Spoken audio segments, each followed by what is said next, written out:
define work kinetic energy and state and prove work energy theorem for constant force. సరే, what is work అంటే scalar product of force and displacement is called work. అంటే W equals to F dot S. This gives you FS cos theta. So దీని units వచ్చేసి joules. And తర్వాత ఏమడిగాడు, kinetic energy, the energy possessed by an body by which of its motion. Kinetic ఎనర్జీని ఎలా define చేయొచ్చు అంటే half MV స్క్వేర్గా define చేయొచ్చు. రైట్, ఇప్పుడు మనం వర్క్ ఎనర్జీ థియరం స్టేట్మెంట్ చూద్దాం. స్టేట్ అన్నాడు కాబట్టి statement change kinetic energy, change in kinetic energy equals to work done. Delta KE equals to work done. Simple definition. దీనికి statement for what work energy థియరంకి what define state work energy theorem అంటే change in kinetic energy equals to work done. ఇప్పుడు మనం prove చేద్దాం. For suppose ఇది ఒక black of mass ఎం అనుకుందాం. దీనిపైన ఇది పాయింట్ ఏ దగ్గర ఉందనుకుందాం. దీనిపైన కాన్స్టెంట్ ఫోర్స్ అప్లై చేయటం వల్ల దీని పొజిషన్ ఏ నుంచి బికి డిస్ప్లే అయింది అనుకుందాం. And the displacement B S between A and B. Right, ఇక్కడ చూడండి, ఫోర్స్ డిస్ప్లేస్మెంట్ మధ్య ఉండే యాంగిల్, ఇది ఫోర్స్ అనుకుందాం, ఇది డిస్ప్లేస్మెంట్, ఈ రెండు వెక్టార్స్ మధ్య ఉండే angle 0 degree. Right, therefore work done calculate చేస్తాను నేను ఇక్కడ. సో వర్క్ డన్ ఏం చేసుకోవచ్చు, work done equals to force into F dot cos 0 degree. So ఇది ఏమవుతుంది, ఇది ఎఫ్ డాట్ ఎస్. సో ఇక్కడ ఫోర్స్ అంటే ఏమేస్తానంటే ఎం ఇంటూ ఏ. సో ఇక్కడ డిస్ప్లేస్మెంట్ ఎలా క్యాల్కులేట్ చేస్తాను అంటే, suppose initial velocity be U and final velocity V అనుకున్నట్టయితే V square minus U square equals to 2as అనే ఎక్స్ప్రెషన్లో ఎస్ నేను ఏమని రాయొచ్చు అంటే V square minus U square by 2a అని రాయొచ్చు. సో ఎస్ బదులు నేను ఏమేస్తానంటే V square minus U square by 2a వేస్తున్నట్టయితే ఏ గెట్స్ క్యాన్సిల్. సో ఇదేమవుతుంది, half M V square minus half M U square which is equal to work done.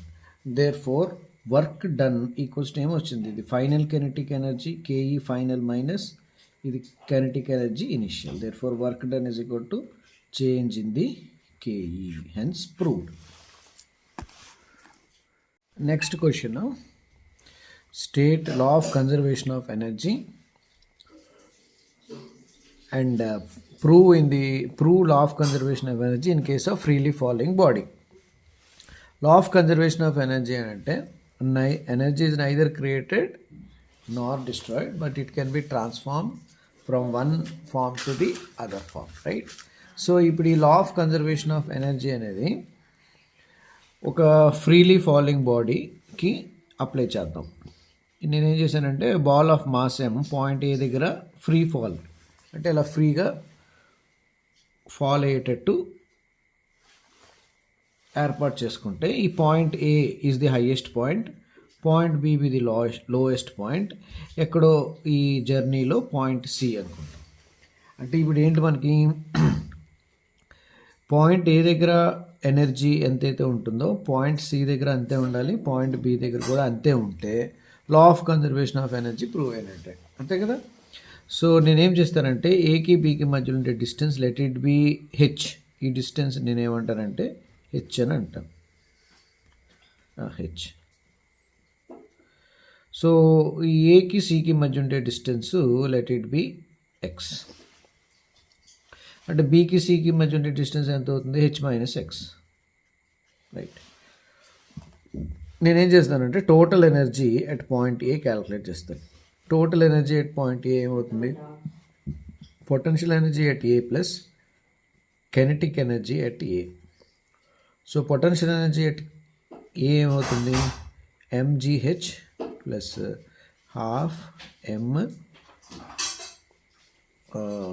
ఇదేంటిది వి let the ఇక్కడ initial velocity U అనుకుందాం, free fall కాబట్టి you square అవుతుంది. ఇప్పుడు initial velocity free ఫాల్కి 0 కాబట్టి rest నుంచి object మోషన్లోకి వచ్చింది కాబట్టి U will be 0. Therefore total energy at A ఏమేమి వచ్చింది మనకి, m/g/h వచ్చింది. ఓకేనా. సో ఏ దగ్గర ఎనర్జీ ఎంత వచ్చింది, ఏ దగ్గర ఎనర్జీ mgh వచ్చింది, రైట్. ఇప్పుడు నేను బి దగ్గర క్యాలిక్యులేట్ చేస్తాను. Total energy at B calculate చేస్తే potential energy at B plus kinetic energy at B. So potential energy at B అంటే 0, ఇక్కడ nothing to travel, right. So 0 plus kinetic energy calculate చేస్తాం, 12 mv², right. చూడండి, మనకి equations of మోషన్లో ఒక relation ఉంది, v² minus అదే velocity of free fall v = √/2gh అని ఒక ఈక్వేషన్ ఉంది. సో ఇక్కడ 2gs అంటే ఇక్కడ s బదులు మ్యాక్సిమం ఎంత హైట్ ఎంత ఇచ్చాడు, a నుంచి bకి హైట్ ఇచ్చాడు కాబట్టి 2gh. సో ఈ రిలేషన్ కనుక నేను యూస్ చేసుకొని ఇందులో v² సబ్స్టిట్యూట్ చేస్తే నాకేమొస్తుంది, 12 m √2gh వస్తుంది హోల్ స్క్వేర్. సో స్క్వేర్కి రూట్కి పోయింది, 2కి పోతే ఏమొచ్చింది, m/g/h. Therefore total energy at B equals to ఎంత వచ్చింది, mgh, రైట్. ఇప్పుడు total energy at C calculate చేద్దాం.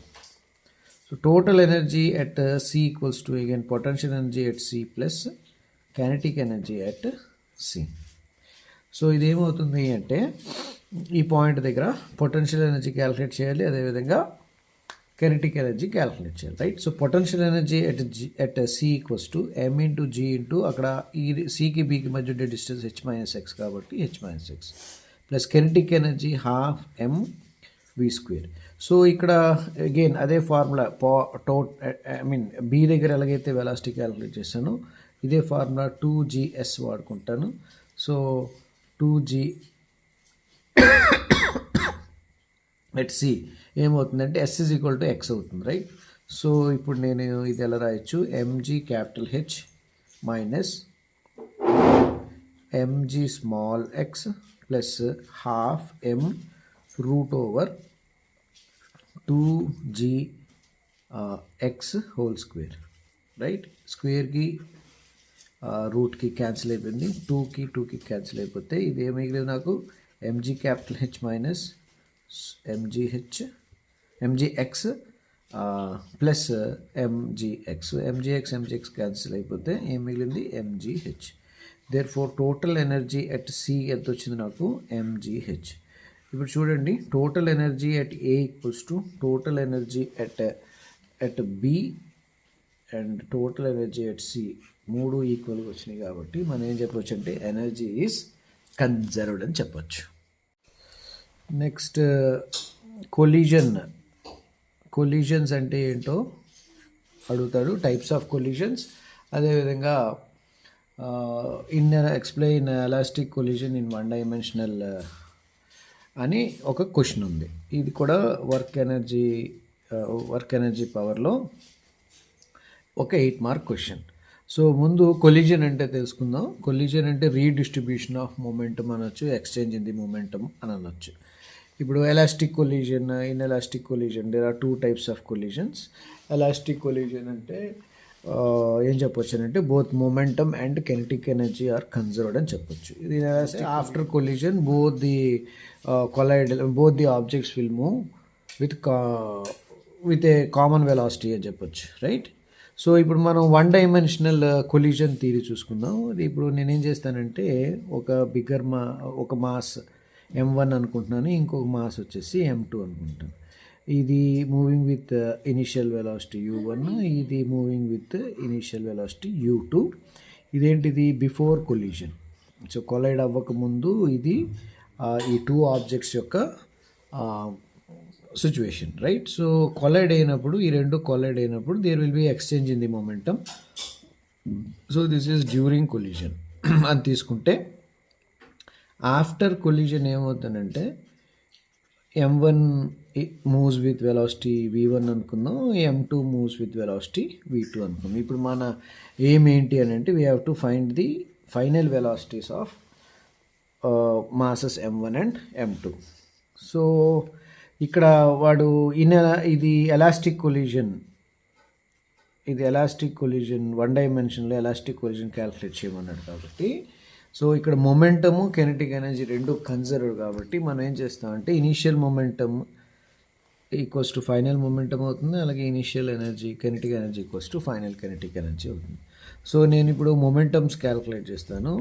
Momentum, initial momentum as well as final momentum, conservation of momentum principle వేసుకున్నట్టయితే m1 u1 plus m2 u2 equals to ఏమవుతుంది, m1 v1 plus m2 v2 అవుతుంది.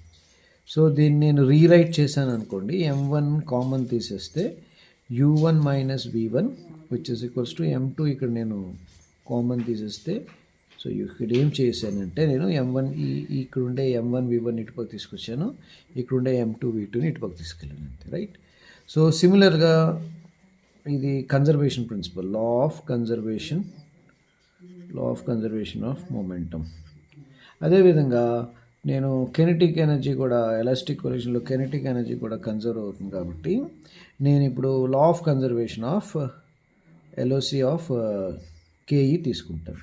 So ఈ principle ప్రకారం ఏమవుతుందంటే same as it is, let దీన్ని equation 1 అనుకుందాం, దీన్ని 2 అనుకుందాం. So half m1 u1 square plus half m2 u2 square equals to half m1 v1 square plus half m2 v2 square. So హాఫ్స్ అన్ని common తీసేసాను. So మళ్ళీ equation rewrite చేస్తే నాకు ఏమొస్తుంది అంటే m1 u1 square minus v1 square equals to m2 v2 square minus u2 square వస్తుంది. So దీన్ని నేను ఈక్వేషన్ 4 అనుకుంటున్నాను. నేను ఇప్పుడు ఏం చేస్తానంటే 4 డివైడెడ్ బై 2 చేస్తాను.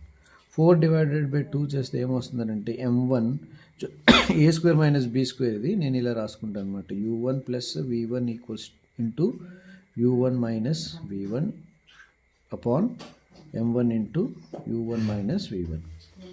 So which is equals to m2 ఇటుపక్క ఏముంటుంది v2 plus u2 into v2 minus u2 divided by m2 into v2 minus u2. So ఈ మైనస్ ఈ చూడండి u1 v1 కింద నుండి u1 v1 క్యాన్సిల్ అయిపోయింది. సో అలాగే m2 m1 క్యాన్సిల్ అయిపోతే ఫైనల్గా మిగిలిన equation u1 plus v1 equals to v2 plus u2.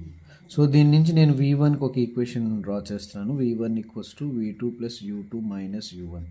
So దీన్ని ఈక్వేషన్ 5 అంటాను. అదేవిధంగా v2 కూడా క్యాల్కులేట్ చేస్తే v2 ఈక్వల్స్ టు ఏమవుతుందంటే u1 plus v1 minus u2 ఉంటుంది. దీన్ని ఈక్వేషన్ 6 అని అంటాను. సో ఇప్పుడు మన ఏం ఏంటంటే ఫైనల్ వెలాసిటీస్ డ్రా చేయాలంటే ఏంటి, v1, v2 క్యాల్కులేట్ చేయాలి కాబట్టి substituting equation 5 in equation 1. So 5 తీసుకెళ్ళి 1లో సబ్స్టిట్యూట్ చేస్తే m1 u1 plus m2 u2 equals to m1 v1 బదులు ఇది వేస్తుంది అనమాట, v2 plus u2 minus u1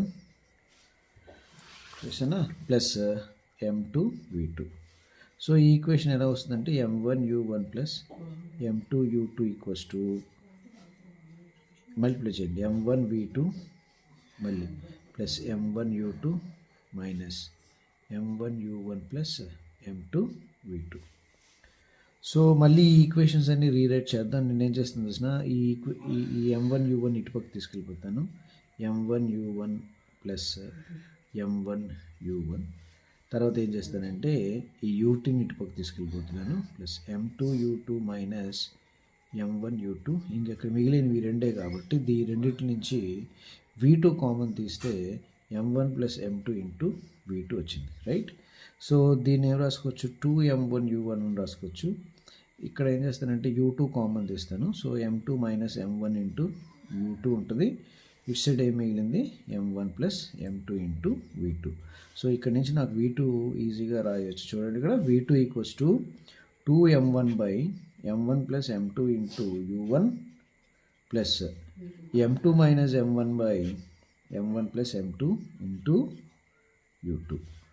so ఫైనల్గా ఈక్వేషన్ 5ని ఈక్వేషన్ 1లో సబ్స్టిట్యూట్ చేస్తే వచ్చిన వెలాసిటీని v2గా మనం ఇక్కడ సాల్వ్ చేసి చూపించాం. ఇప్పుడు ఏం చేద్దామంటే ఈక్వేషన్ 6 తీసుకెళ్ళి ఈక్వేషన్ 1లో సబ్స్టిట్యూట్ చేద్దాం. అంటే సబ్స్టిట్యూట్ ఈక్వేషన్ 6 తీసుకెళ్ళి సబ్స్టిట్యూటింగ్ ఈక్వేషన్ 6 ఇన్ ఈక్వేషన్ 1 చేస్తే ఏమవుతుందంటే equation 1 m1 u1 plus m2 u2 equals to m1 v1 plus m2 v2 బదులు u1 ప్లస్ v1 మైనస్ u2గా రాసుకుంటే జరగచ్చు m1 u1 plus m2 u2 equals to m1 v1 plus m2 u1 plus m2 v1 minus m2 u2. Right, ఇప్పుడు ఈ equation చూడండి, ఇక్కడ ఈ m2 u2ని ఇటుపక్క తీసుకెళ్తాను. m1 u1 minus m2 u1 plus m2 u2, ఇక్కడ ఉండే m2 u2ని ఇటుపక్క తీసుకొస్తాను, m2 u2.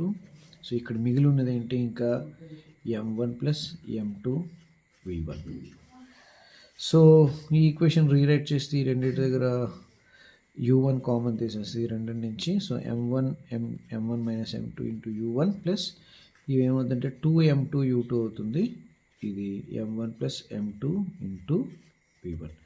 దేర్ఫోర్ ఈజీగా v1 ఏం రాయొచ్చు, v1 equals to 2 into m2 by m1 plus m2 into u2 plus m1 minus m2 by m1 plus m2 into u1గా rewrite చేయొచ్చు. So ఇలాగా v1 అండ్ v2 వెలాసిటీస్ని ఈజీగా మనం ఫైండ్ అవుట్ చేయొచ్చు.